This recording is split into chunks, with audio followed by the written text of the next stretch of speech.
हरिवंश राय बच्चन जी का जन्म सन 1907 में इलाहाबाद में हुआ। इनकी प्रमुख रचनाएं मधुशाला 1935, मधुबाला 1938, मधुकलश 1938, निशा निमंत्रण, एकांत संगीत, आकुल अंतर, मिलन यामिनी, सतरंगड़ी, आरती और अंगारे, नए पुराने झरोखे, टूटी फूटी कड़ियाँ, काव्य संग्रह, क्या भूलूं क्या याद करूं, नीड़ का निर्माण फिर, बसेरे से दूर, 10 द्वार से सोपान तक, आत्मकथा के 4 खंड, हैमलेट, जनगीता, मैकबेथ अनुवाद है, प्रवासी की डायरी लेखन है। उनका पूरा वाङ्मय बच्चन ग्रंथावली के नाम से 10 खंडों में प्रकाशित है। इनका निधन सन 2003 मुंबई में हुआ।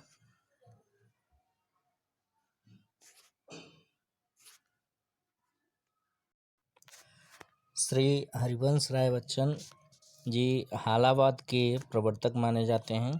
हालावाद से तात्पर्य, हाला का अर्थ होता है मदिरा, मद्य या शराब।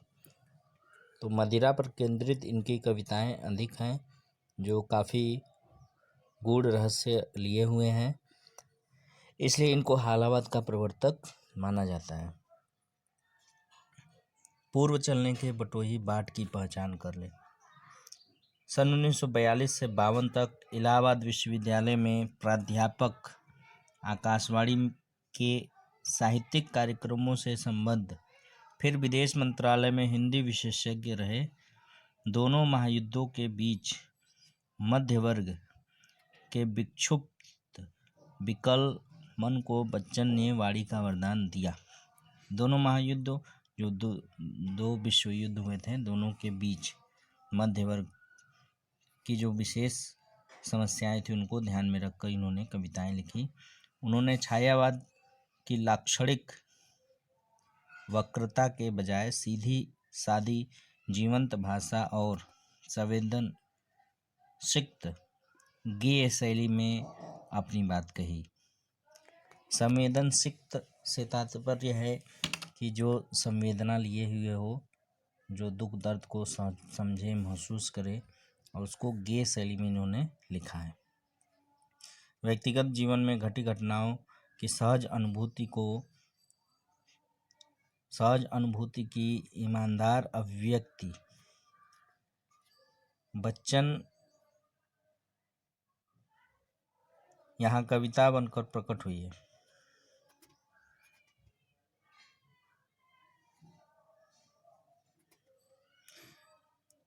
यह विशेषता हिंदी काव्य संसार में उनकी विलक्षण लोकप्रियता का मूल आधार है। मध्ययुगीन फारसी के कवि उमर खयाम का मस्तानापन हरिवंश राय बच्चन की प्रारंभिक कविताओं, विशेषकर मधुशाला में एक अद्भुत अर्थ विस्तार पाता है। जीवन एक तरह का मधुकलश है, दुनिया मधुशाला है, कल्पना साकी और कविता वह प्याला जिसमें ढालकर जीवन पाठक को पिलाया जाता है। कविता का एक घूंट जीवन का एक घूंट है।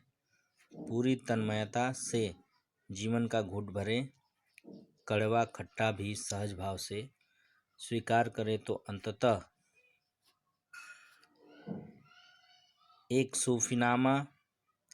सूफियाना सी बेख्याली मन पर छाएगी। एक के बहाने सारी दुनिया से इश्क हो जाएगा और तेरा मेरा के समस्त झगड़े काफूर हो जाएंगे। काफूर मतलब नष्ट हो जाएंगे, दूर हो जाएंगे, समाप्त हो जाएंगे। इसे बच्चन का हालावादी दर्शन कहते हैं। यह बात ध्यान देने योग्य है कि उनकी युगबोध संबंधी कविताएं जो बाद में लिखी गई, उनका मूल्यांकन अभी तक कम ही हो पाया है। बच्चन का कवि रूप सबसे विख्यात है, पर उन्होंने कहानी, नाटक, डायरी आदि के साथ बेहतरीन आत्मकथा भी लिखी है, जो ईमानदार आत्मस्वीकृति और प्रांजल शैली के कारण निरंतर पठनीय बनी हुई है।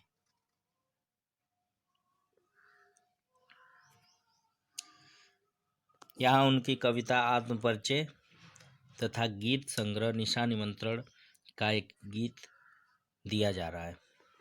प्रस्तुत पाठ में आप जो पढ़ेंगे, आत्मपरिचय पढ़ेंगे और निशा निमंत्रण पढ़ेंगे। उसके बारे में कुछ पृष्ठभूमि है। यह अपने को जानना दुनिया को जानने से ज़्यादा कठिन है। मतलब आप स्वयं को जान लें तो आप पूरी दुनिया को जान लेंगे, और स्वयं को जानना दुनिया को जानने से कठिन है, ऐसा मानना है कवि का। समाज से व्यक्ति का नाता खट्टा मीठा तो होता ही है, जग जीवन से पूरी तरह निरपेक्ष रहना संभव नहीं है। जग जीवन से पूरी तरह निरपेक्ष मतलब पूरी तरह कट के रहना संभव नहीं है। दुनिया अपने व्यंग बाढ़ और शासन प्रशासन से चाहे जितना कष्ट दे, पर दुनिया से कटकर मनुष्य रह भी नहीं पाता। इस दुनिया में उसको बहुत तकलीफ होता है, बहुत कष्ट मिलता है, समस्याएं होती हैं, लेकिन इस दुनिया को छोड़कर वह जा नहीं सकता। वह सब कुछ भुगता चलता है, क्योंकि उसकी अपनी अस्मिता है, अपनी भाई पहचान है, अपना गर्व है, अपनी पहचान का उत्साह है। उसका परिवेश ही उसकी दुनिया है।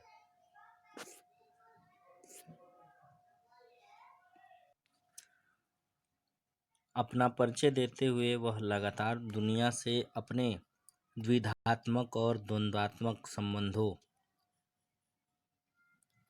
का मर्म ही उद्घाटित करता चलता है। कवि यहाँ द्विधात्मक और द्वंद्वात्मक दो तरह की विचारधारा और जिसमें द्वंद्व हो, जो एक युद्ध की तरह हो, अंतर्मन में चलने वाला युद्ध, उसी को उद्घाटित करता कवि यहाँ उद्घाटित कर रहे हैं कविता में।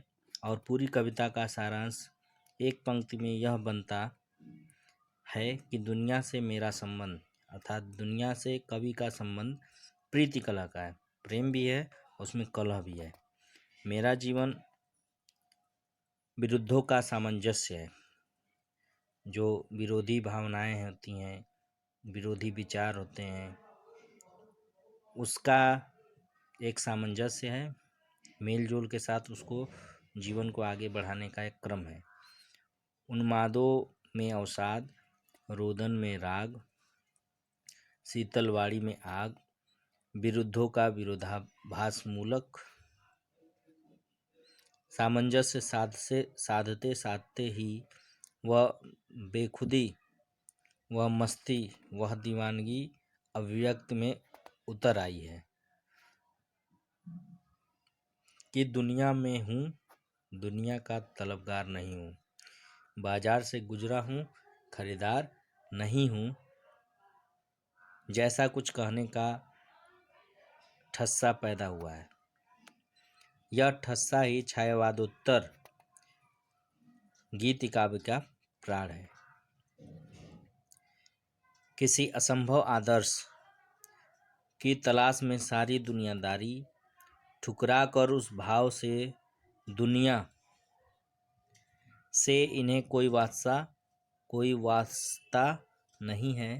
प्रीति कलह का यही वितान और विरोधाभास का यह विग्रह उन्हें दूर टिमटिमाते तारे की अबूझ रहस्यात्मकता से लहालोट रखता है।